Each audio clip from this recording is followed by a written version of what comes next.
तर मंडळी, उपवासाचे साबुदाणा बटाटा पापड बनवण्यासाठी आज मी साबुदाणा कसलाच भिजवला नाही आणि शिजवलासुद्धा नाही, तरीसुद्धा खुसखुशीत पापड तयार होतात. व्हिडिओ तुम्ही शेवटपर्यंत पूर्ण बघा. इथे मी 2 वाटी साबुदाणा हलकासा भाजून घेतलाय, थंड करण्यासाठी बाजूला ठेवून दिलाय. यानंतर इथे मी 1 किलो बटाटा उकडून किसून घातलाय. आता जो साबुदाणा भाजलेला आहे तो मिक्सरमधून बारीक दळून घ्यायचा, चाळून घालायचा, चवीनुसार मीठ आणि वाळलेली इथे मी सुकी लाल मिरची कुटून यामध्ये घातलेली आहे. सर्व एकत्र जिन्नस करून चांगलं मळून घेतले. झाकण ठेवायचं आणि 2 तासासाठी चांगलं भिजत ठेवायचे. 2 तास झालेले आहेत. थोडंसं हाताला तेल लावायचं आणि परत मळून घ्यायचे.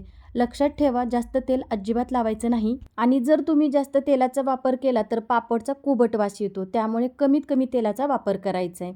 इथे मी सगळे गोळे तयार करून घेतलेले. आता यानंतर इथे मी प्लॅस्टिक घेतली. प्लॅस्टिकलासुद्धा हलकंसं तेल लावून घेतलं.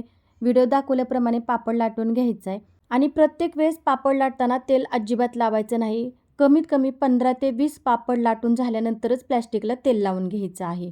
तर हे बघा, पातळ असे पापड लाटून घेतलेले आहेत मी. सगळे पापड लाटून झाले. दिवसभर पंख्याच्या हवेखाली सुकवून घेतलेले आहे. त्यानंतर उन्हामध्ये वाळवून घेतलेले आहेत. आता लगेच पापड तळून पाहूया. बघा, पांढरा शुभ्र तिप्पट फुललेला आहे आणि खुसखुशीसुद्धा तेवढाच झाला आहे. जरूर करून पहा.